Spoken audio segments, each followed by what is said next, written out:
It is 5 o'clock. Technically, it's not 5:01, but fuck that. We are here. It is December 22nd. God damn, what a great day in the NBA. Well, unless you're the Atlanta Hawks, everything seems to be going to shit. We're here with Jackson, who's in Chicago, technically Naperville. We got Luke, the legal eagle, the law student, over here from Lawrence, Kansas, and myself coming over here from Baltimore County, Maryland. And with a little burp right there, just ate my late penne alla vodka. But guys, a lot to talk about. Trae Young's where we're going to start off. Anthony Edwards is a passing god. We'll also talk Tyrese Halliburton, the Warriors, the Washington Wizards. Pascal Siakam had the quietest 52-point game of all time. The Los Angeles Lakers are interested in Cam Reddish, and Sabonis is tearing people up, and you wonder who was better, Sabonis or his father? And now the Cleveland Cavaliers are also starting to get better with every game. What are your initial thoughts? Nice haircut, Jackson. Thank you. Any that thought? Was a lot to digest. I don't know where to start. Where are we starting? We'll start. How about the Bulls? That's my thought. We'll talk Bulls. Buzzer beater. Oh, you guys are happy? They had one good game after a bad article came out. Yeah, I know, but the Hawks also had a bad article come out, and they did not have a good game. So, in the battle of the most toxic teams in the league right now, the Bulls somehow won. And trade block John Collins got caught under the celebration, the dog pile after the game. My God, I don't know how he didn't swing on any of those Bulls guys. So we'll talk Bulls a little bit later because we talked about them yesterday. I want to talk about right now what's going on in Atlanta. So Trae Young's dad's involved. Okay, Trae Young's father's involved, and Trae Young's father wants Nate McMillan fired. Trae Young wants Nate McMillan fired, and they hired Nate McMillan as interim coach because of his relationship with Trae Young originally. Also, Landry Fields has come out from yesterday I texted Kevin Schoenhardt and he sent me a little video, and the reason Landry Fields was initially hired as assistant GM and now he's the head of basketball operation was because they wanted a former player mindset, and now the other reason is because he has a really good relationship with Trae Young, and he's been given the green light to execute any moves necessary to, I guess it would be to alleviate, to remediate, to mediate the situation. What is your guys' thoughts? What needs to be fixed here? And is this I made a video and a lot of Atlanta fans are saying, get Trae out. Trae ain't that guy and stuff like that. Initial thoughts. Jackson? It's absurd. Trae Young. I mean, I don't know. I'm not a big, when they had the little scruffle, I was to catch Luke up. I don't know how your star player and head coach don't communicate. Like, it's not an 8th grade relationship, so I don't know how that even happens. But I don't like Nate McMillan. I don't know how Trae Young's being the scapegoat here. Their team sucks, dude. They're just not playing. They're like, there's too many holes on the team. Trae Young's not the issue that they're not able to win. I think John Collins is a desperate player, but I don't know. They still have nice pieces. Getting Boggy back was huge. He's been really nice. AJ Griffin's been a nice breath of fresh air, but I still think the solution, as opposed to trading Trae Young, which is ludicrous, is trading away DeAndre Hunter and John Collins. I think that's the start there. I mean, yeah, I don't know what's going on with the Hawks right now. And Nate McMillan was supposed to be a defensive guy, but this team doesn't fucking guard anybody. It's just the Bulls and the Hawks are two of the most toxic teams in the league, and I don't really know what they're doing because they hired Landry Fields because of his relationship with Trae Young. They kept Nate McMillan as a coach because of his relationship with Trae Young. At the end of the day, it's not Trae Young's fault that this team is bad. Like you said, they have a whole bunch of holes, and trading Trae Young, like those Hawks fans are talking about in the video, is not going to fix it. Because what are the odds that you get somebody with a top 5 pick better than Trae Young? Pretty fucking low. But Luke, I hate to put your rant to kill your rant, but if you can set your laptop on a flat surface so you're not moving it, because I can hear your sleeves. Yeah, like every time you move, it's like. I don't really have a good place to put it, but I'll leave it right here. It should be fine. You have a night table? Yeah, I do, but it doesn't really look good with the setup. So this is what we're walking with. All right, try to put like a book underneath you. That's what I'm doing. All right, we're good. Yeah, wow. You literally sounds like I'm listening to fucking sleeves. Okay. But no, in all seriousness, I think one thing that we're looking at this team is shooting. You and I, we talked yesterday, was that John Collins, as much as Jackson over here loves to disparage John Collins, there's a reason why people are into him. Okay. There's a reason why 7 teams are in. He's a good basketball player. He's not being utilized here correctly. This is a team that they just need to get 4 shooters. They just need to build themselves like the Houston Rockets, where they got Onyeka Okongwu and Clint Capella just catching lobs and grabbing rebounds from Trae Young and DeJounte Murray. Murray and Trae Young act as like Russell Westbrook or Chris Paul and James Harden were. And then you just have shooters all around them. You beat teams with shooting. And then on defense, you just play Milwaukee-style defense, which is you force teams to beat you on the perimeter and you protect the paint. Can you entertain this for just 1 second? Because we talk about John Collins being this good player. So maybe it's the injury, coming back from injury, which I remember the last report about John Collins was that he's so disgruntled that he's not even, when he's healthy, he's not even going to play for this team until he gets traded. Can you name one third option that scores 4 points in a game? It's not Christian Wood. It's not Jeremy Grant. It's not Drew Holiday. How many shots did he have? Well, I know he only played like 20 minutes. He took 5 shots. How are you supposed to get in a rhythm? Well, my point is, just if you want to entertain it for a second, is most third options score more than 4 points, usually, right? Because that's more like a 8th or 9th option. This is a team though that we see when they win games. They win games because they shoot the ball well and they move it around. When they lose games, it's because it just doesn't work. There just needs to be a move made. That's what I think. They need a fresh start. It seems at this point, John Collins just seems a detriment to the locker room. And I love me some John Collins, but it seems like it's in their best interest to move on from him. Their last good win was December 2nd, which was 20 days ago, 3 weeks ago. So I get what you're saying. It's like, how are you supposed to score more than 4 points if you're just not being used? And yeah, at the end of the day, I mean, I don't think that there's a way that the Hawks. I don't know if John Collins' relationship with the team is salvageable. I just don't think I don't think he fits the team anymore. They're not using him. He played 20 minutes each of the last 2 games, and he just wasn't really a factor in the offense at all. And last night he dropped the rebound that set up the buzzer beater. So we were talking about it yesterday, me and Cyro. He is a good player, and I think with the right fit, he will be back to that old John Collins that we know. But it's just for whatever reason, the relationship in Atlanta's just gone sour. But John Collins is far from the only problem with this team. So with what I was going to say is off there, John Collins is far from the problem with this team, but when you have someone disgruntled, that's going to F up chemistry. I think at this point, this is a team that would benefit going somewhat small. Let's run DeAndre. I know DeAndre Hunter isn't the best power forward, but let's go get another wing. Like I've talked about Buddy Hield yesterday.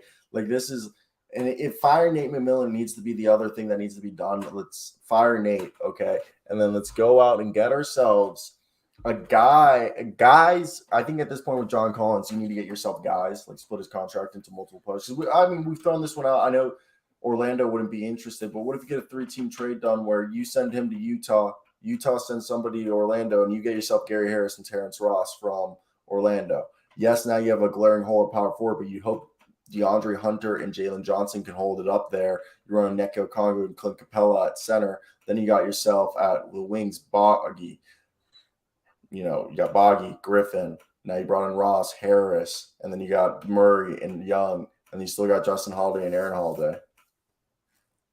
I think 3-point shooting is what solves this team. This is a team that should be a good 3-point shooting team, and they're not. And Trae Young, his play's been picking up as of late. Let's not act like he's shitting the bed.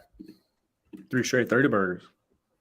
That's what I'm saying. Trae Young's back to shoot. I know he's shooting 30% on the season, but I think for the last 10 games or so, that's gone up to 32%, which isn't freaking amazing, but still moving the rock. And I think it's something he'll shoot through.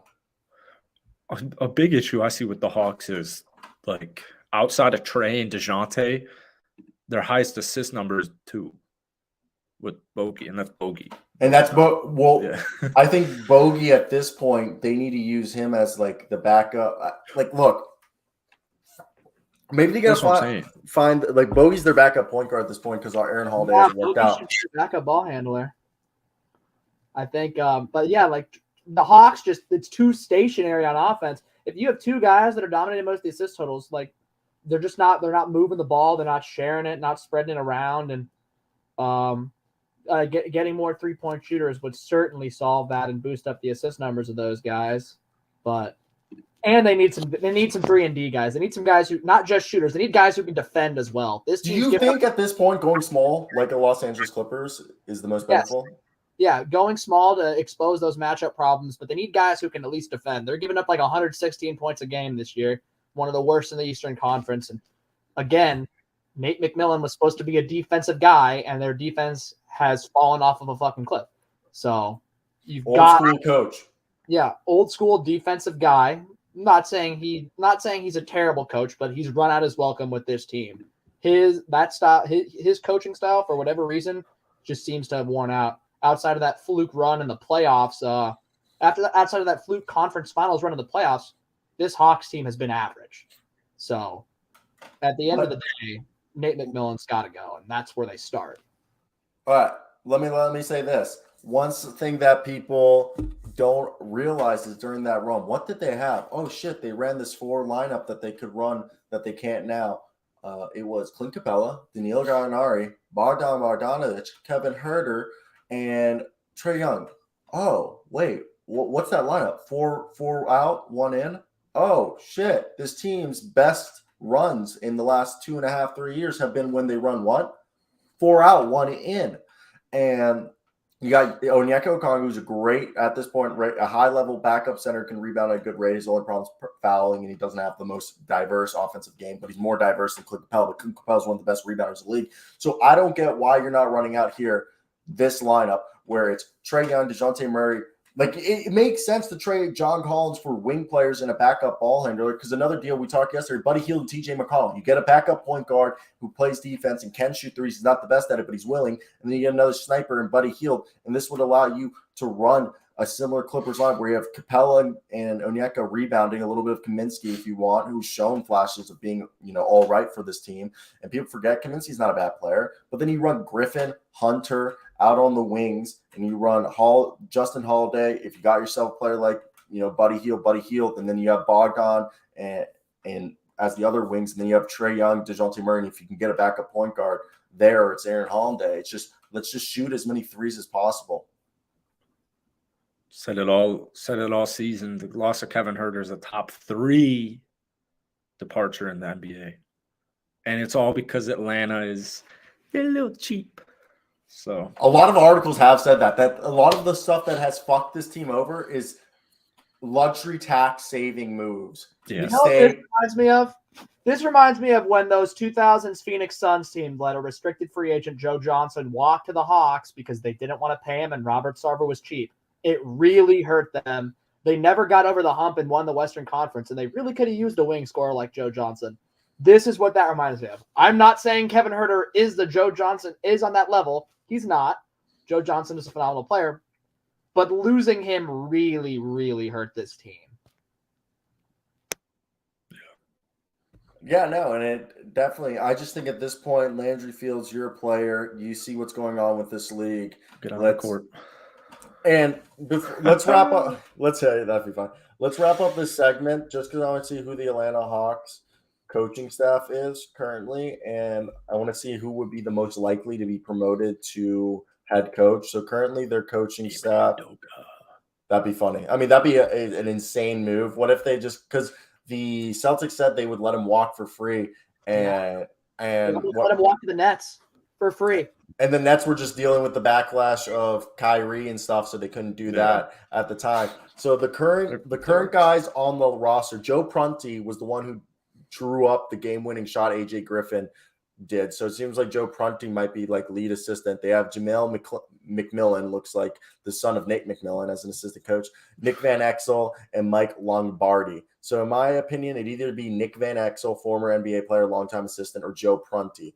And Joe Prunty's a guy who's been in the league as an assistant coach since 2000. He's 53 years old. He actually coached Milwaukee to 21-16 as an intern coach in 2017 to 2018. So probably either Joe Prunty or Nick Van Exel would be the two coaches to look if they were to fire, if they didn't go out and just shut straight up, which has seemed to be the trend when you fire a coach. It seems like the last two coaches who were fired were originally like Chris Finch took over for Ryan Saunders immediately after firing, and it was going to be Ime Udoka immediately until the backlash. So it seems like the trend is teams, when they fire their coaches, they don't care to find an interim coach. They try to find the guy. And Nick Van Exel's been coaching since 2013, took a little break between 19 and 2021, but he's never been an intern coach. So probably Joe Prunty would be the first choice if they were going in-house. But Ime Udoka to the Atlanta Hawks. That's that. Put that down. Let's hear from the Boston Celtics fan, the legal eagle, fucking Luke Permirza. Great fit. Whatever the baggage that he had in the past, Ime Udoka is a great coach. He'll be a success anywhere he works. And, being a defensive guy, had the number one defense in the league last year, and he leaves, and the Celtics defense hasn't fallen off a cliff, but it's not as good this year. It's not like it was the best. It's not like the best defense in the league like it was last year. The Hawks do not defend. Then they need a guy like Ime Udoka to get this team, in shape. Basically, a bunch of the players, the reason why they liked him is when they were struggling in January, Ime basically just called him a bunch of pussies and started cussing at him in practice, and it flipped the script. The players responded really well. He's a great guy. He's able to. He's had an amazing turnaround before. Hide your wife. all the Hawks employees, though, hide your wives. But Ime Udoka could be a great fit for the team. I just don't see it happening now. Yeah.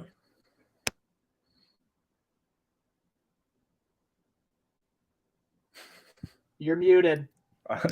Sometimes I like letting him ramble before. Okay, so I know this is going to be a clip, but this is going to be Ime Udoka and the Atlanta Hawks are a perfect match. All right, and the reason for this is obviously defense. Sony's going to hold Trae Young and the other guys accountable. But listen to this.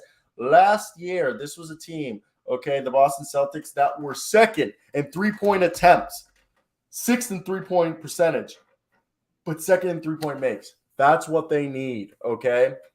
They need a guy who's going to bark at them and tell them, shoot threes. And guess what? Last year, the Celtics shot the 29th most two-pointers. So they primarily just shot fucking threes last year. And Ime Udoka is the guy who will get this team unlocked. Yo, owner wrestler.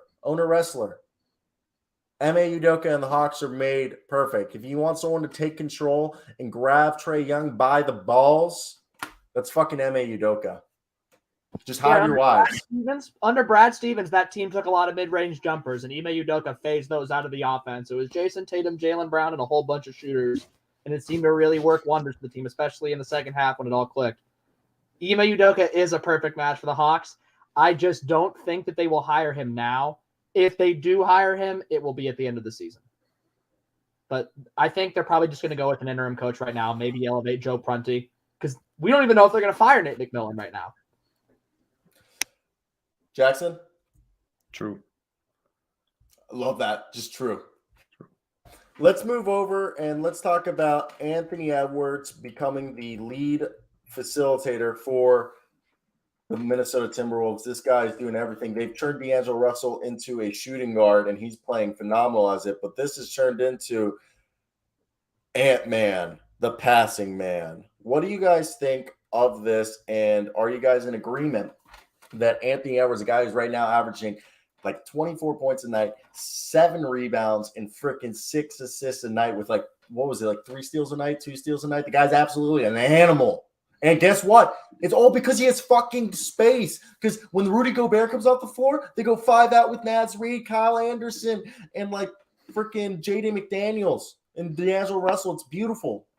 As a Timberwolves fan, I'm licking my chops and being like, maybe this is why we need to get rid of Karl Anthony Towns. I've been saying it for a year and a half. Anthony Edwards has supplanted Karl Anthony Towns as the face of the franchise as the best player on this team.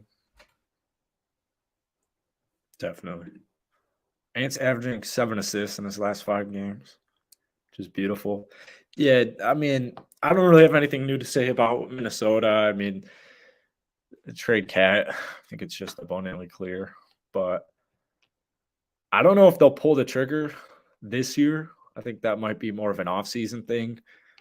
But with a guy like Ant, I mean, he needs the ball in his hands as much as possible. So, yeah, he's a rising superstar in the league.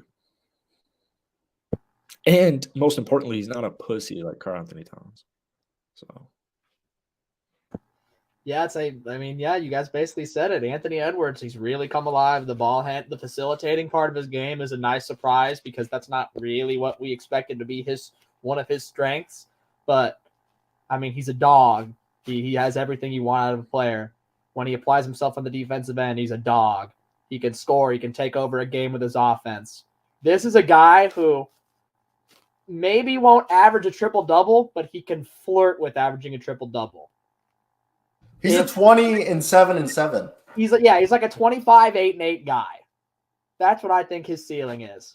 Like, or maybe more than 25 because we don't know. The sky's the limit for him, really. And the Timberwolves, like, if they move on from Cat and they can get a haul for Cat, you know what? Go out and get some free agents to play with it. Go out and get some free agents or go out and trade for another star to pair up with Ant. Because trading Cat and trying to build this Timberwolves team to a win now team, it's actually not a bad idea. They have a ton of really good pieces. They just got to get Ant a good co-star that like plays with him better than Cat, because Cat is a liability in the defensive end and he takes up too much of the ball, and Ant needs the ball for this team to be successful.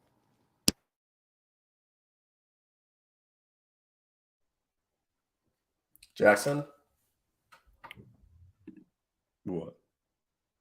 What's your thoughts on Karl Anthony Towns, Anthony Edwards, and this team that, like, without Karl Anthony Towns, Anthony Edwards has the space, has the ball in his hand. What do you see a difference in this team?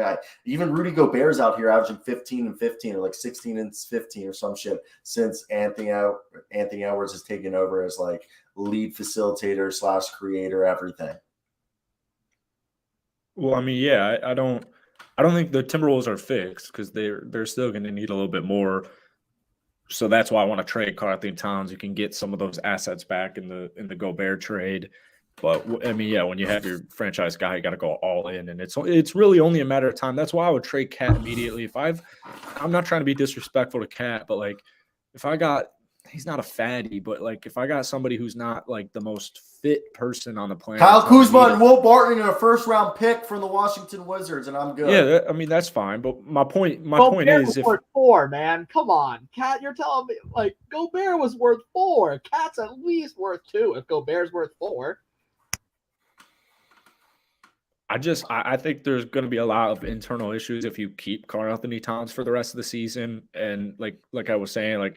If I have the non-most fit guy telling me to stop eating Popeyes when I'm like a rising superstar in the league, I'm going to be like, well, F you. So I think there will be a bunch of, and maybe it won't come out, but I think there will be issues if Karl Anthony Towns comes back and plays for this team. So the issue is he's not having like a great season. He's having an okay season. I think Karl Anthony Towns should come off the bench. Luke and I talked about this yesterday. If they bring Karl Anthony Towns back, they should never have Rudy Gobert and Karl Anthony Towns share the It's floor. going to demolish his trade value, and you're essentially stuck with him if you're going to do that. And he's not going to be happy about that. Nobody's going to be happy about that. What if this was Tim Conley's plan the whole time he came here and he was like, fuck Karl Anthony Towns, we're trading for Rudy Gobert, so the whole fan base sees the reason why we need to trade Karl Anthony Towns, and then trade Karl Anthony Towns for like to the San Antonio Spurs for Doug McDermott, Jakob Poeltl, Josh Richardson. I'm just kidding. THT in a first. It's what Karl Anthony Towns making, like what, 33 or 36 million? And Luke, what's the money? I can look up his contract, but it is a max deal because he signed it. So, but it was a max deal from a few years ago. Let me look it up. Karl Anthony Towns contract. It's probably like 30, 33, 35. I think it's 33 or 35. I thought 36 at max. So it's this coming year, it's 33.8. The next year, it's going to be 36. Okay, 33.8. I think Will Barton makes like 15. Kyle Kuzma makes 13. Get a verbal commitment from Kyle Kuzma. and that he would re-sign, and then you maybe throw in like Taj Gibson or somebody. Or like Kristaps. No, because the Wizards have made it clear that they're re-signing Kristaps, they believe. This is what we'll get to in the Wizards in a second. Is Kristaps re-signing with the Wizards? Yeah, Kristaps is.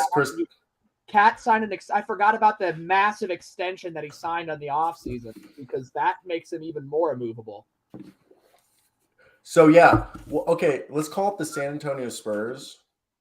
Let's call up a rebuilding team and be like, you guys want to rebuild around Karl-Anthony Towns?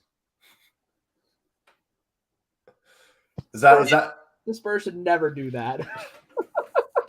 Greg Popovich would cry.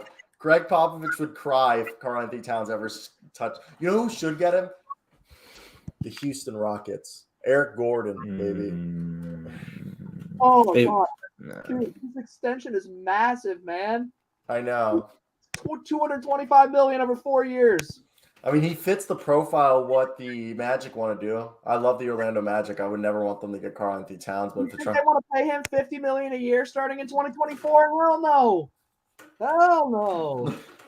Karl-Anthony Towns is going to have to retire because of that contract. That extension is like the Zach LaVine max contract he signed. I think it's worse. Eyesore, and it's going to look really bad in a few years. Well, you hope that the TV deal is big enough to make that look like a mid-level contract.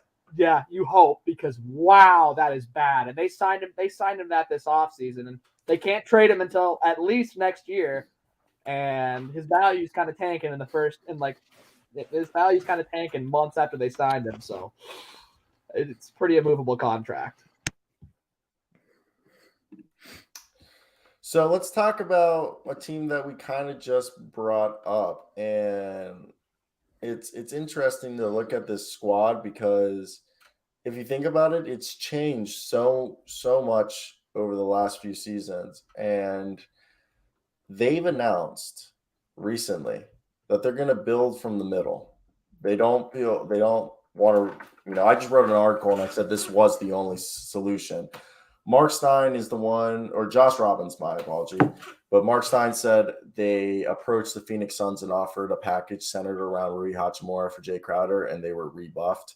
But the Wizards are not interested in trading Bradley Beal, who just signed a 5-year to $251 million deal. But they want to build from the middle strategy. And that means that, look, they're not good at drafting. In the last 10 years, they've had 6 draft picks.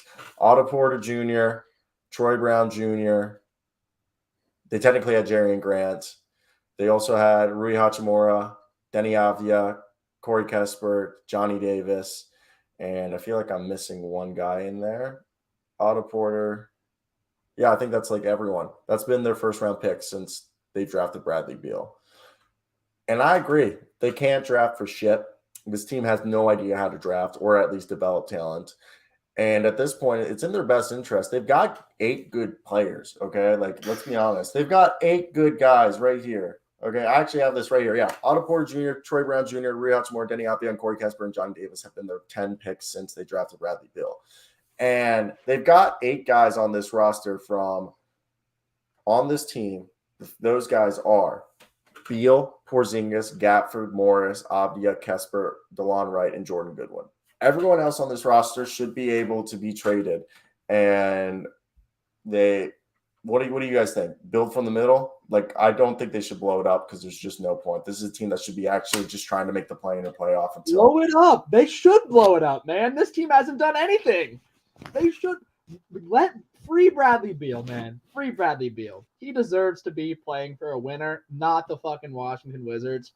I think they should blow everything up. Because sell high on Kuzma while you still can.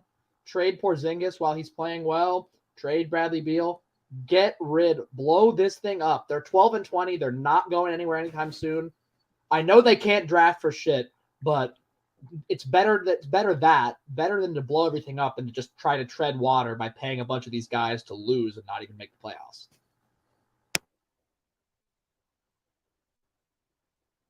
We're a mid-market team. We can't afford to rebuild, okay? And the thing is with Bradley Beal and Porzingis, that's a fucking insane all-star duo. Porzingis is playing literally basically having a career year. Nobody's talking about it. Right now, we need to maximize on Kyle Kuzma's value right now that everybody and their mother wants him. Let's go get ourselves John Collins. Okay, I'm fine with that. Let's go get ourselves Colin Sexton. I'm fine with that. Let's go get ourselves anybody that's on a multi-year deal. The cap is going to go up. Okay, let's look to move Will Barton. Let's look to move Rui Hachimura. Let's tell Corey Kesper to shoot 10 threes a game. Denny Avdia, get the ball more in his hand. Monte Morris, if we can get another point guard. I like Morris as a six-man, as a high-level backup. But look, we got a team that right now could be the 10th seed. I think we can make some trades to get to the 6th. Is that me being an optimistic Wizards fan? You're way too optimistic. I just don't see how this team can. We've seen it. They haven't done anything. Every year we're like, oh man, watch out for the Wizards. If they put it all together, they could be sneaky good. We still have yet to see it.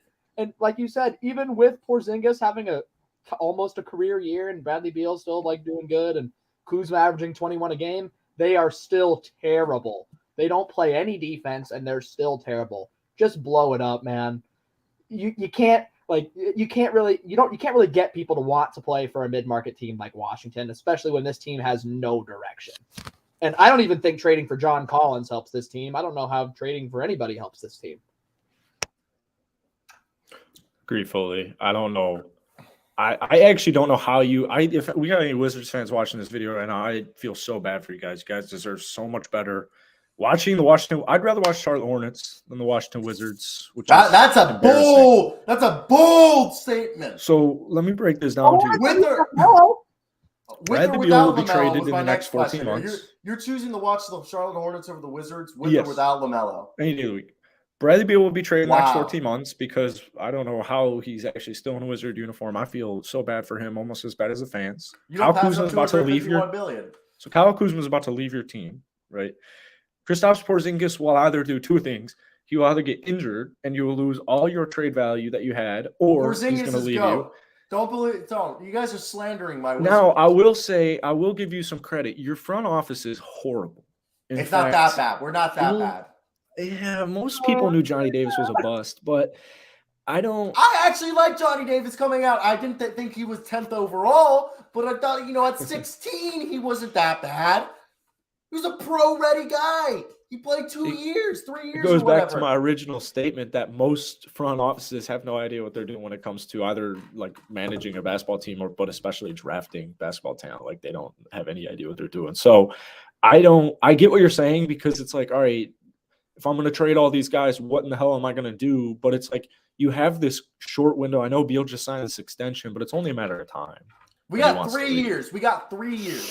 No, that's optimistic, man. I don't. 3 years, including this year. 2 years after this season. I would shut Beal down like at the trade deadline just in case he gets injured again. And we don't have our pick. I'm pretty sure our pick's protected. We owe our pick to New York. We'll trade him immediately, actually. I'm just saying, look. They're having careers. If we're the Washington Wizards, which – as someone who's been watching the Washington Wizards since 2009, 2010, I love me. Look, we got 8 good players on this team. Out of those 8 players, everyone else should be on the move. We can make some. Like I think right now, because we have a pick dilemma, we should be looking Kyle Kuzma to bring some players back. Yes, if we're just going to let Kyle Kuzma walk and he doesn't want to stay, that's why I say John Collins or Colin Sexton or anybody they want to send us for Kyle Kuzma. I'm cool with it. Instead of him walking away for free, okay? This is a team. I like Wes Unseld. Okay, he went to John Hopkins. Guy's got a brain. His dad's he's the son of the greatest Wizards of all time. But the thing is with this squad is I think some nights they look fine. Some nights it's like, oh, Bradley Beal and Kristaps Porzingis, they're going up and the guys are all playing their role. And then another night it's just like sloppy basketball. We forget that we're playing basketball. And defense doesn't rig. I mean, Eric Gordon for Kyle Kuzma, that's not a deal I want to do because it's an expiring contract. But Matt, I like your thought right there. I like it. But the thing is we need to. If we're trading Kyle Kuzma, it's because we're trading for a guy on a multi-year deal. We want a guy on a multi-year deal. People don't. No, but because the thing is we got to build this team from the middle through trades. No, you've been doing that for 10 years. It hasn't worked, man. You guys are 1-9 in your last 10. This team is. You've lost 10 straight. You just gave up 31 points to Landry. Last time we turned Spencer Dinwiddie into Kristaps Porzingis. Tell me that wasn't impressive. What do you have to show for it, huh? You're 1-9 in your last 10. You guys don't. Kristaps Porzingis' 7th career year. We won that deal. And you gave up 31 10 games, even with Porzingis' career year. I have a fun question to ask you, Cyro. When do you think the last time Will Barton averaged single digits? The answer was all the way back to his Portland days, which was all the way back in 2014. People forget about Will Barton on the Portland Trailblazers. Trade Will Barton, that clearly didn't work. Yeah, he was good. That's Will what Barton I'm didn't work. Signing didn't work. Let's trade Will Barton and Kyle Kuzma, and then we got Taj Gibson. We could probably trade. Bradley Beal. No, we don't need to trade. Bradley Beal, Denny Avdia, Jordan Goodwin, Corey Kesper, Monte Morris are all part of the future. Even Daniel Gafford. You know how poorly teams evaluate the talent that you're saying you guys have? Jay Crowder has not played a basketball game for the Phoenix Suns, and they turned down a deal with Rui Hachimura. Half of this roster is the same roster that Russell Westbrook used Robin Lopez to carry us to the fucking play-in tournament. Okay, Russell Westbrook is a Hall of Famer. And Robin Lopez was on. This was the same team that made Robin Lopez look like the greatest pick-and-roll big man of all goddamn time. Robin Lopez had the hook shot of God. And the Bulls Rajon Rondo accomplished that feat later than 2017. Rondo, Wade, and Jimmy Butler Bulls did the same thing with Robin Lopez, except guess what? They made the playoffs and actually won 2 games against the 1 seed. We made the playoffs. We just got swept by the Sixers. They won 2 games in the playoffs against the 1 seed with Robin Lopez. The Rondo, Wade, and Butler Bulls. And we remember how bad that team was. And they still did better than this Wizards team, man. I'm sorry. You guys got to blow it up. All right. Can we talk about the man who had the quietest 52-point game of all fucking time? Like, quietest. 5th guy in Raptors history to do it. Also, Terrence Ross had a 50-point game for the Raptors, which is like, no one's ever going to talk about that, but Terrence Ross had a 50-point game for the Toronto Raptors. I just want to put that there. But Madison Square Garden, lights on. Win streak, New York's on. Lose streak, Raptors were on. And guess what? Pascal-Raptors. And look, I think the Raptors could trade anyone but OG Anunoby, Pascal Siakam, and Scotty Barnes, and it won't be blowing it up. But if you trade either OG Anunoby or Pascal Siakam, you're blowing it up. You got 3 guys that are your core. I love Gary Trent. I don't think he should be moved. But this is a Raptors team that, like, the only thing holding this team back is the fact that they're shooting 30% from 3. On a night when they're making their shots, this is a good team. They just need their shooters back. They have injuries. This is a decent team.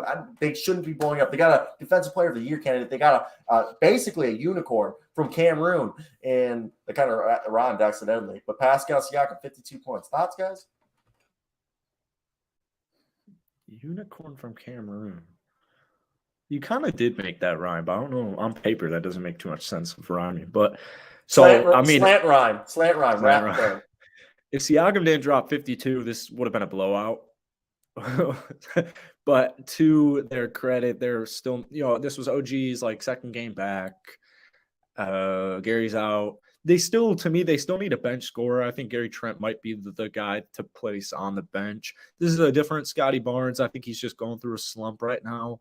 I agree with you if you trade any of those 3 players 100%. My issue, and we talked about this a while ago, was like, if you trade Freddie, well, you better be getting like 2 playmakers back, because if you trade him, you're really shitting the bed. But I don't see any reason to blow this team up. I would just continue to make these small tweaks. They haven't been healthy in a while. Otto, Precious, those are going to be 2 big players to get back as well. So I'm not too worried. They worried me at times last year, and they ended up should have been better. But dude, they can't score. Like, Siakam needed to do everything. They scored like 5 points in 8 minutes in the middle chunk of the 4th quarter. Like, they were in. They don't have 3-point shooting. They don't have 3. They brought in shooters, and they've been hurt. Otto Porter Jr.'s out with that hip injury. Juancho's not taking enough attempts. Gary Trent's been in and out of the lineup. Fred VanVleet, his shots aren't falling. It's just a thing. The shots aren't falling for this team. That's a big thing. And also, reports are coming out that Scotty Barnes, baby. New movie for coming from Scotty Barnes. But either way, I think the fact that Scotty Barnes, he's having a sophomore slump in the sense that, like, he's basically the same guy from last year, maybe a little bit more inefficient. But what are your thoughts, Luke? This team's a playoff team. Like, If everything goes right, like if everything's healthy, like Siakam's missed some time, and OG like Gary Trent's missed some time, Precious has missed some time. This team, the teams that they're competing with right now for the play-in tournament, they've got Indiana, who should not finish above them at all. They've got Atlanta, who's going through their own toxic atmosphere. Atlanta's tanking. And you've got Chicago, who, again, along with Atlanta, the most toxic locker rooms in the league right now. And you have this Raptors team with a proven coach, Nick Nurse. He's probably the best coach of any of the guys that I listed. They probably have the best roster. One of the best autobiographies, Nick Nurse. Yeah. If they just get healthy, they will make the playoffs. This team is too good to not make playoffs if everything's healthy. And if they don't make the playoffs, they have to look at some. If they are healthy and they miss the playoffs, they have some serious evaluating to do in the offseason. But you can't trade Pascal, you can't trade OG, and you can't trade Scotty Barnes. Those three are a nice core to build a team around. I like Van Vliet, and I don't think that they should trade him. They shouldn't really trade anybody because there's no reason to. But this team's a playoff team. They might not do much in the playoffs because I still think that they're lacking, in compared to what the other top teams in the East are, like Cleveland, Brooklyn right now, Boston, and Milwaukee. And hell, even Philadelphia, I still think is better than them. But, they're still a really good team. They're going to make the playoffs. There's no reason that they should blow it up. There's no reason for them to be scared. Like, it's not like the Washington Wizards that we were talking about earlier. This team is good right now, and we know what helps this team get better. It's just staying healthy. Juancho's been a really nice low-key steal for him, too. He's just not shooting enough. I would get into get involved more in the offense. I would get into trading somebody if I was going to make – I agree with Luke. I wouldn't trade anybody, actually. But if I were to, it would probably be like – I know Chris Boucher's on a nicey. I don't want to trade Boucher, but like that's just kind of – I'm not trading a starter, really. I can't get down to it because I already have my All-NBA player in Siakam. I already have my Depoy who's putting up 20 points a night in OG, and I have my All-Star point guard. Then I have my rising young gem in Scotty Barnes. So I wouldn't do anything, yeah. I think this is a great team that you shouldn't do anything to it. The only deal that I see, first off, I don't move Gary Trent. He's 23 years old. I don't understand why people are acting like you move Gary Trent. He's the only player, and I know Fred VanVleet's the leader. He's a vocal guy, but if you could tell me I can trade Fred VanVleet for a veteran guy, like if you told me Fred VanVleet for Eric Gordon, and they it was just a straight up. Fuck yourself. I don't know. Eric Gordon offers me straight up. No. Might be the worst trade of the day. No. What? No. What would a pick in there, man? At least no. What about KJ Martin and Eric Gordon? I will. No. I don't like these. No. You should watch the Rockets play because this isn't 2012 Eric Gordon, unfortunately. Yes. That's true. This is not a good Eric Gordon right now. Well, my thought is that if they could go get themselves a defensive guy, and I don't want to I love me some Markelle Fultz. His 3-point shot isn't his 3-point shot starting to show, but he's not the guy that they need. But if they can find themselves a Drew Holiday-esque guy, and that's a very rare player. That's why Drew Holiday is Drew fucking Holiday. But a defensive-minded point guard who can hit his 3-point shot, would you do that for Fred VanVleet? Well, depends on which guy you're talking about, man. Because if I got disparaged for saying Mike Conley and a pick for Fred VanVleet. I don't need a pick though. Mike Conley, Jordan Clarkson, and Kelly Olynyk. 2013 or 2014, but still a good player. What's Fred's contract's what, $23 million? He's about to be a free agent. That's what I'm saying. So there's some value to a team that would want to move on from a Mike Conley contract. They would attach a pick, or if you know what I mean. I don't need a pick though. Yeah, but that would allow them to do no interest in a pick. Well, that's why I want if I'm gonna do a trade like that, I need a Clarkson or a Sexton, and somebody else. So, I mean, and I'd attach maybe a second. They shouldn't trade VanVleet. They shouldn't really trade anybody big because this team it's not a bad team. It's a good team. It's a playoff team. They don't need to trade anybody big. They're definitely a buyout team for a shooter. If some team, if the veteran shooter gets bought out, they'll make some moves to get some veteran guys who this team would kill for you to Watanabe. Yeah, maybe not ring chase. It's not ring chasing because I don't think they're going to win a ring, but just a veteran who's looking to go to a playoff contender. What they thought Otto Porter was going to be. Yeah. He still will be.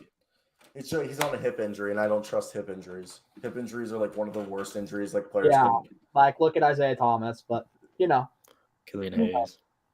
Let's talk about a guy who's been freaking phenomenal, a.k.a. Wally Sergiabak or whatever. Sergiabak.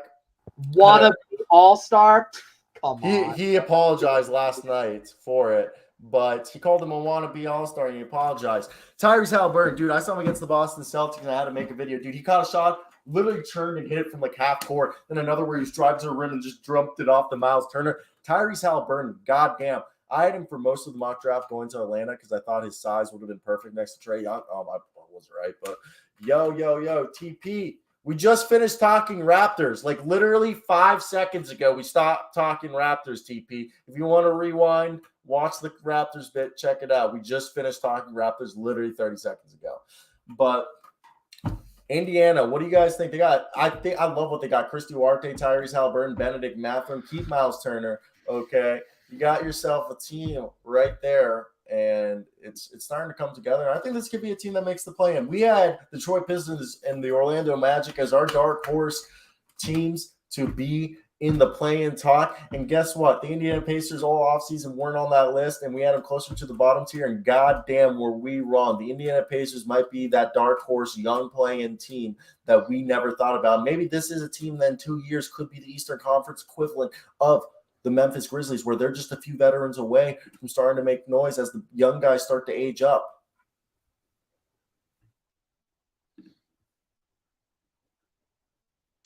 I'm off the Chris Duarte train as far as being a stud. Okay, you've missed his last couple games. Well, he's only been back for a couple of games. So, and even before he got injured, he still wasn't getting more than 20 minutes a night. He's getting pushed out right now. He's a good role player. He's not a superstar. He's not a star. He's a good role player. That's all I'm saying. If you want to talk about a superstar, he's on the screen right here. And he's going to be better than CP0 by the time his career is over. So. CP3 is a GOAT. But, like, Tyrese is awesome. Tyrese is his own. Like, literally, I compared him, okay, coming out of the draft, Sean Livingston pre-injury with a jump shot and a little bit less athleticism. If people remember Clippers. Way better passer than Sean Livingston, too. Way better. Sean Livingston was an underrated passer. I know, but dude, this guy's league in assists, man. Like, I don't even think Sean Livingston can do that, man. This guy is insane. He dropped 33 on us, and they beat us, man. They beat us. I mean, I know the Celtics haven't been playing great over the last couple of weeks, but my God, like, this kid is the truth. Should be an all-star. And I don't want to be all-star like Wally was saying. He should be. All-NBA. All-NBA. He's leading assists. He's averaging 21 and 11. A matchup nightmare for any other point guards in the league. This dude is the truth. I cannot believe that the Kings got rid of him. That still made no sense. That was a terrible trade. No, it wasn't, and we'll talk about that. I mean, the Kings have been pretty good, I guess, but I don't know, man. I'd rather have him than Sabonis. Thank you, Thomas Berry. Look, I look at Tyrese Haliburton. What makes this guy great is the fact that he's a 6'5" point guard. And the other thing is that he's a guy that he plays amazing without the ball. He plays amazing with the ball. He plays defense. He's an insane passer. It's like, God damn, he floats in the air and he has such good IQ. And some of the reads he makes is just up there. And crazy to think about that. We got to see this guy play for 2 years at Iowa State as Jayhawk fans because they're in our conference. And I always liked Haliburton. And all I remembered when I saw him in college was, he had this funky shot. But that funky shot's gone. They've worked on that shot since he's came to the NBA. And his shot's beautiful now. His shot's fucking beautiful. And crazy to think that, yes, this trade could have been a lot different because the Kings actually, the original deal, I think, was Davion Mitchell they wanted. And they chose Davion Mitchell over Tyrese, which is crazy to think about. Imagine Tyrese on the Sacramento Kings. So in that sense, you could say they did win the trade. But either way, I still think this is a guy who's, oh my God, you haven't seen this acumen of passing and just size and length. And Tyrese isn't even the most athletic guy out there. He's athletic. He's he's NBA athletic, like he's above average NBA athleticism, but he's not Jalen Green, Anthony Edwards. But it's the finesse. He's a finesse athlete. He's so smooth. So smooth. And man, I mean, like I can only imagine what a him and De'Aaron Fox backcourt would have looked like for the Kings, man. I mean, maybe Tyrese wouldn't be this good because he has more freedom not playing with De'Aaron Fox, but man, I just can't help but wonder what if the Kings had kept this guy, because he might drag the Pacers to play in by himself. He has been so good for them, and he's just so smooth. One of my favorite players right now, for sure. Yeah, definitely one of my favorite young players on a rookie contract still. Tyrese Halliburton's looking at a max deal. This guy is the future of the NBA point guard position. Definitely, for sure. He's up there with – it's right now the future face of the point guard position is the two guys you would say is Ja Morant and Tyrese Halliburton. Maybe you throw in Cade Cunningham in there, Luka Doncic. But it's crazy. Let's move on to another team that was real quick. What? Chris Paul is a top 10 point guard, not top 5, and he's not even close to one of the best point guards of all time. Who's better than him, though? I'll name them. Steph Curry. Yep. Big O. Yep. Big O. Oh, Oscar.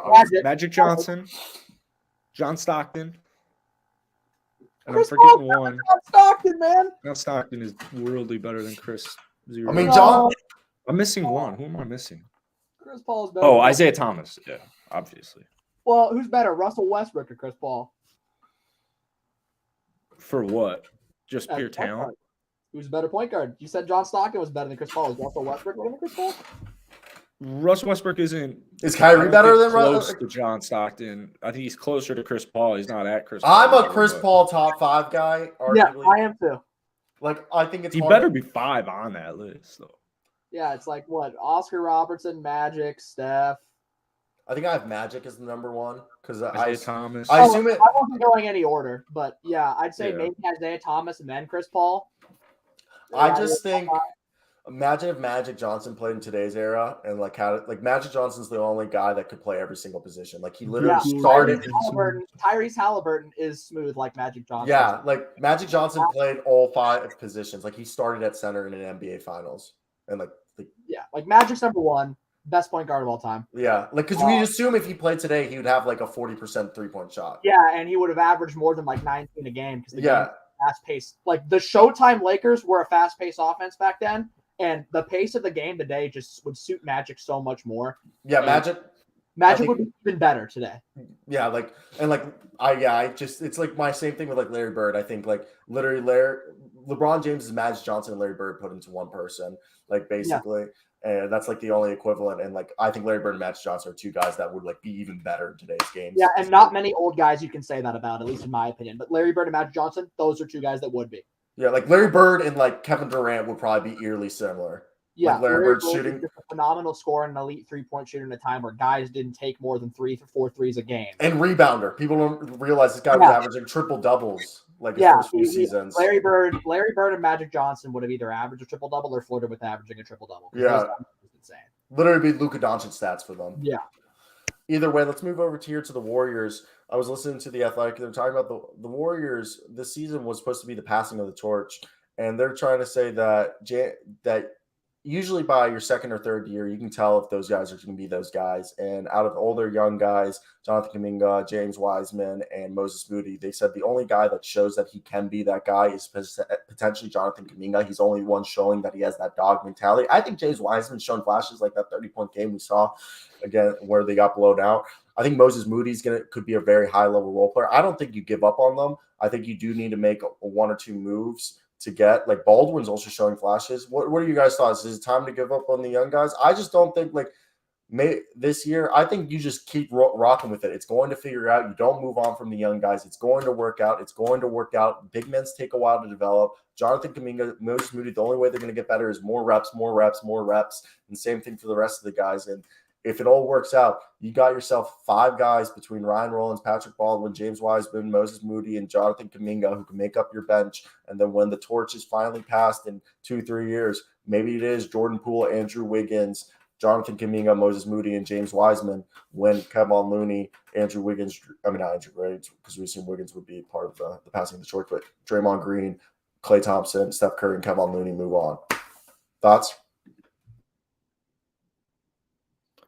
I think Bob Myers is gonna have to get creative, but yeah, I think Wiseman.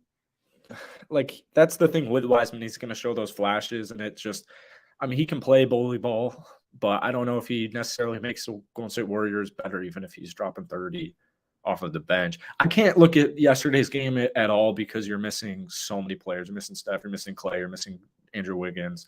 Like they weren't gonna win. Brooklyn's really good. I don't think people realize that. But I still would trade somebody, although I don't want to trade anybody. I think Jonathan Kuminga showed me the most recently that he can play Warriors ball. I'm prioritizing championships over player development, even if these guys are going to end up being stars, which I think 2 or 3 of them will be. So, yeah, I'm going to make a trade if I need to make a trade. But right now, their biggest thorn is health. So, Luke? Yeah, I mean, I just you can't really.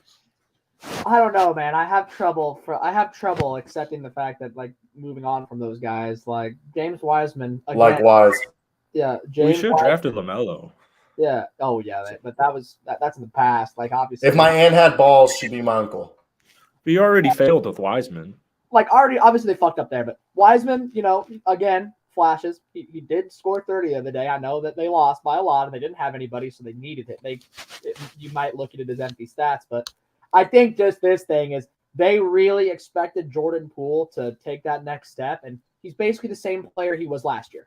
His numbers are his averages are about the same. He's averaging about 19 points a game. But he hasn't been efficient. Like I think the whole thing people his 3-point Jordan Poole's lack of a jump is exemplifying the younger guys' lack of like a jump. Yeah. And I think Jordan Poole's more of the problem than the young guys. Yeah, he's basically the same player, except he's a slightly worse 3-point shooter with more volume. Actually, no. Less passing. Yeah, not more volume. Same amount of attempts. His percentages just fell off a cliff. I think they also thought he was going to develop as a ball handler / facilitator. Yeah, as a primary ball handler and a passer. And again, his assist numbers are the same, and that's with his usage rate going. Like, I don't know, man. I don't like Jordan Poole was supposed to be that next step. He was supposed to take that next step, and he hasn't. And that's why, with all of those guys missing, this team has really struggled. If Jordan Poole was able to take that next step and was averaging like they thought he would, being like a 20-something 5 and 6 guy, which he hasn't been. But I have a hard time moving on from all those young guys because especially if this is like the end of the Warriors run. Like I know they want to prioritize winning a championship, but even with all of those guys coming back and healthy, do they have enough now to win a championship? I think that they might. I know they're the defending champions, and it sounds crazy to ask that question, but I don't know. Jordan Poole hasn't taken that next step, and that's why this team is underperformed. I agree. I don't like that at all. I hate that take so much, actually. I don't agree with you guys. Jordan Poole just dropped 43 a couple of games ago. He's averaging 25.4 in the month of December. That sounds like a jump right there. I don't need – But when he's played his best basketball, they've been good. My issue with these statements – the course of the entire year, it's identical to last year, except he's a worse 3-point shooter. But what did they do last year? What did they do last year? They didn't go out and get a backup point guard, so they were hoping that Poole could run the second unit. And Poole not being able to run the second unit is making Kuminga, Moody, and the rest of the young guys have to rely on self-creation when Poole should be the one creating for them. No. Because look at Sean Livingston. Who was their backup point guard last year, and what did they do? Their backup point guard last year was Jordan Poole, and they won the championship. But Draymond Green was playing a lot better. You also had Otto Porter, and you also had Gary Payton, who was another. Gary Payton split the facilitating role. Now he doesn't have a secondary facilitator. It's supposed to be Dante DiVincenzo, but they don't need a secondary. You're good. I was about to say that Dante DiVincenzo is supposed to be that. The issue with me is that they lost 6 critical role players, and they only made Nemanja Bjelica, another facilitator. But why am I supposed to rely on 20-year-old kids to take these jumps when they've barely played much? Well, Jonathan Kuminga is the only guy. They need veteran help. They need veteran help. I don't think they're relying on them to take a big jump. I think that all those guys being injured kind of forced them to rely on them, but they don't want to. And with those guys coming back healthy, they won't need to. But what they do need is for Jordan Poole to not be the same player from last year and be better. I know they won the championship last year, but you have another year of your entire core. More passing. They paid Jordan Poole a shit ton of money, and he hasn't exactly lived up to that hype that the guy that they thought he was going to be. Now, there's still plenty of time. He started to somewhat turn a corner. Maybe he improves over the course of the second half of the year. But more Warriors ball, just more ball movement. This is fun. Yeah. They teach the young guys how to move the ball, how to swing it. It's going to be fine. That's the only thing holding this team back is learning how to swing the ball.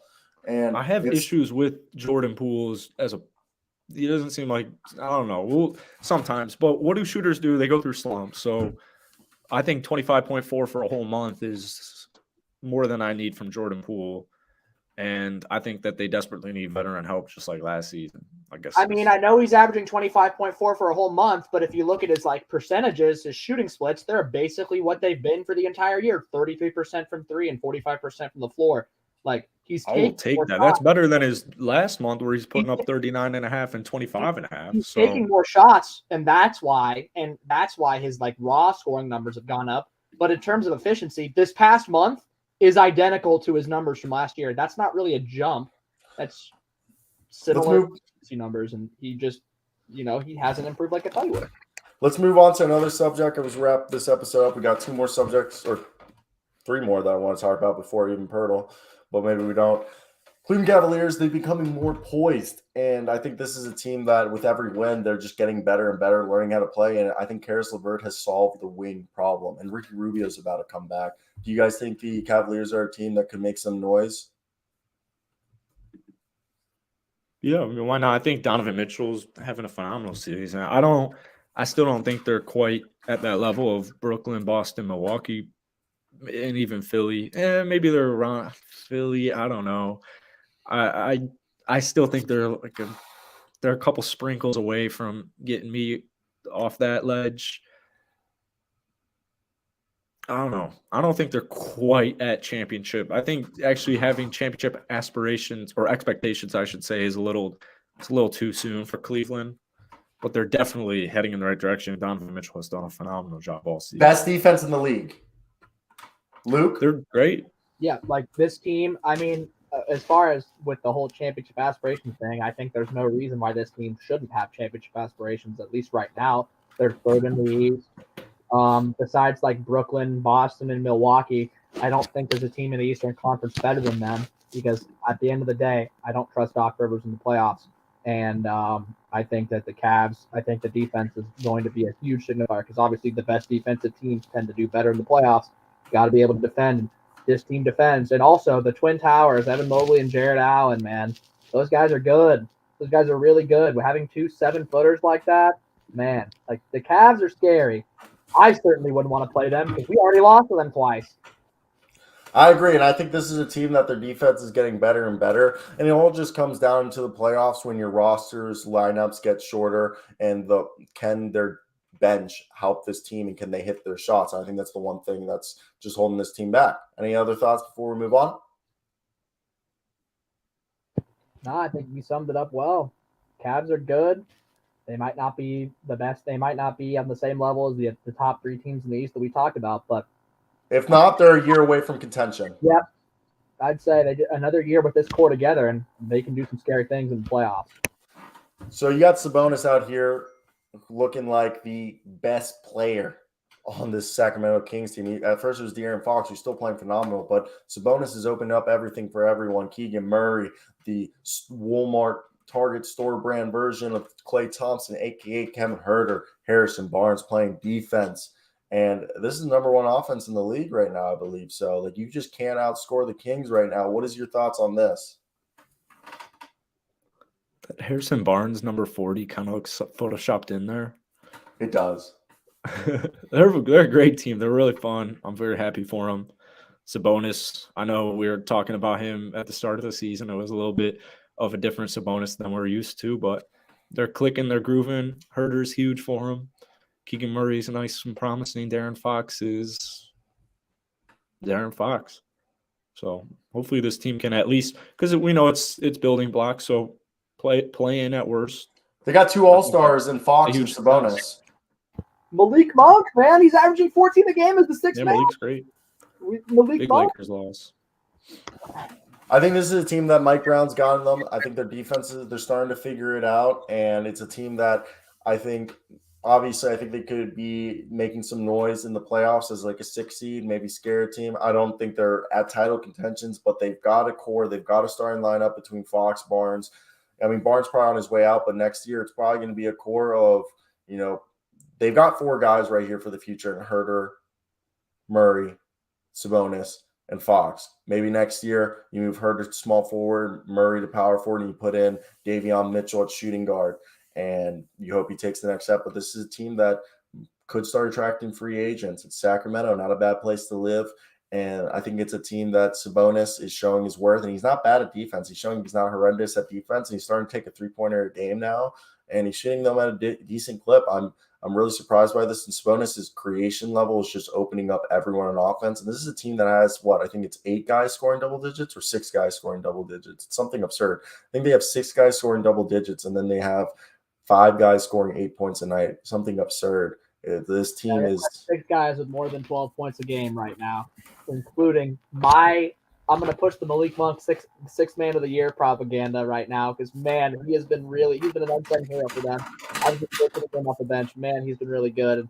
Also, Sabonis, 20-plus rebounds in 3 of the last 4 games. He flirting with a triple-double. Get a triple-double last out of the Lakers. The Kings team can finally break the playoff rut, and I think this is the year that they do it. I don't think, like you said, Cyro, I don't think they're going to be a contender, but for this team to just make the playoffs would be a successful season for them because they haven't done anything over the last, almost 20 years now. Like, the Kings needed some positivity, and at least they have that, regardless of how the season ends up. Jackson? Neemias Queta looked dope last night. Terrence Davis, I think he's also sneaky, just to kind of have that 10th guy on the rotation who can, actually drop 30. But yeah. Yeah, it's a fun team. Now, let's move on to the final topic before Pirtle, and that's Cam Reddish is supposedly somebody that's intriguing the Los Angeles Lakers.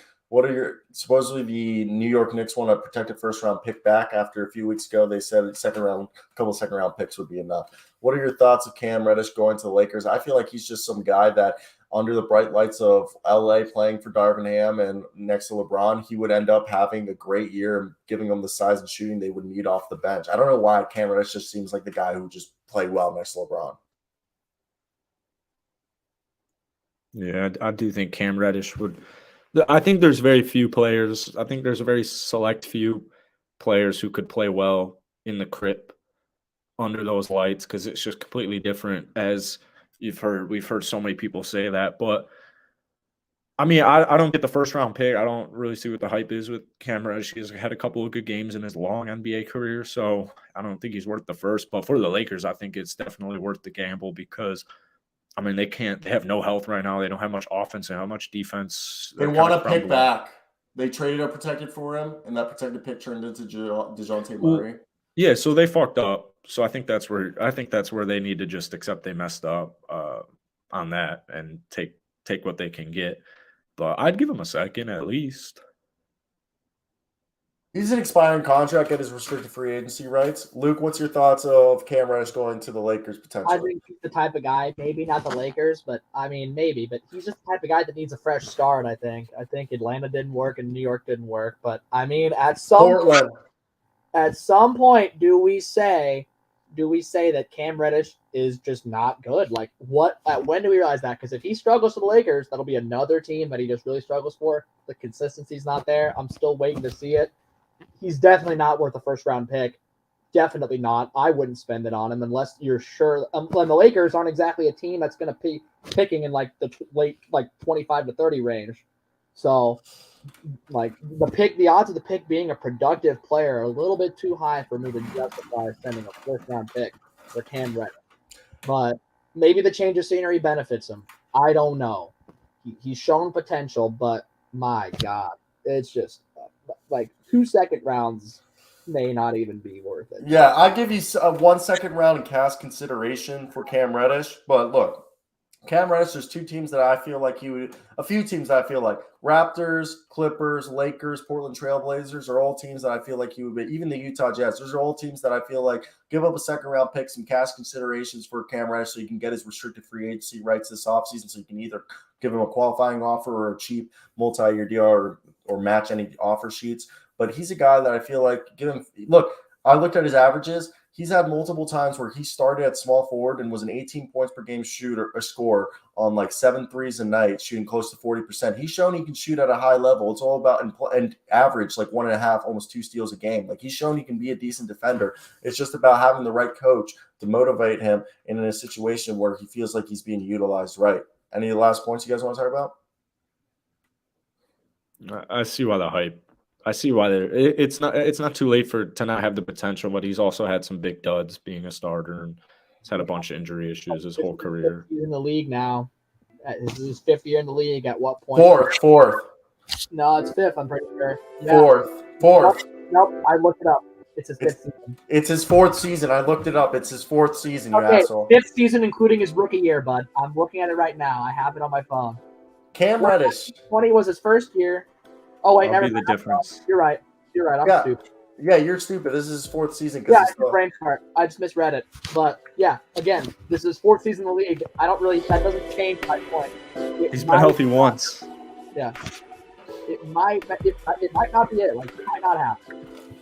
All right, it's time to wrap up the episode and play our favorite game, which is Purtle. And today's silhouettes. Is this Terry Rozier? That's Dennis Schroeder. I'm going Terry Rozier and then Dennis Schroeder. Oh, he's in the East. He's fuck.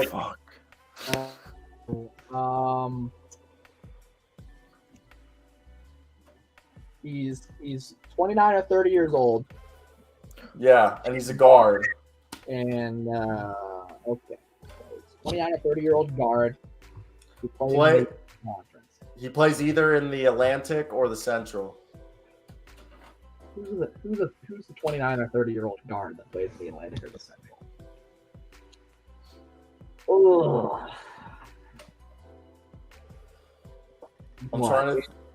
oh my god, this is tough, man. The silhouette just doesn't help us here. It's not like it's an easy hairstyle where we can point to and just guess right away. Right now, they're in the Southeast. Yeah. Let's think. How old is Shake Milton? Shake Milton is not above 28, I don't think.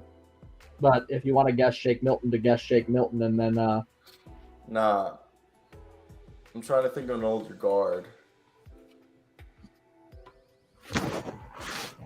Yeah, this.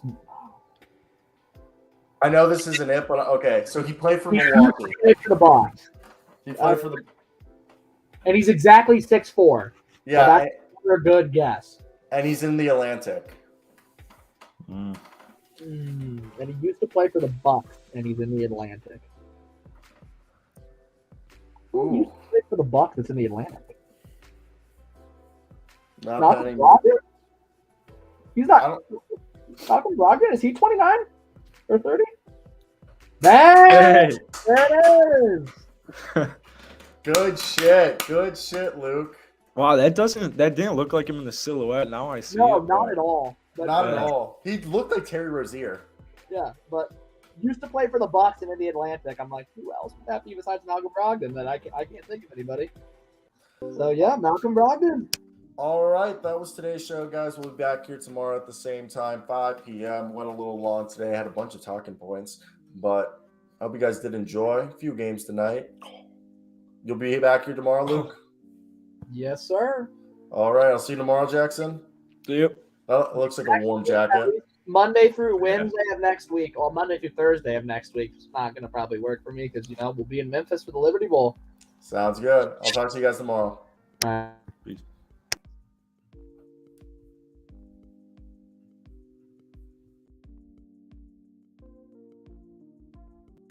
By the way, be a friend and tell a friend if you did enjoy today's show. We'll be back tomorrow.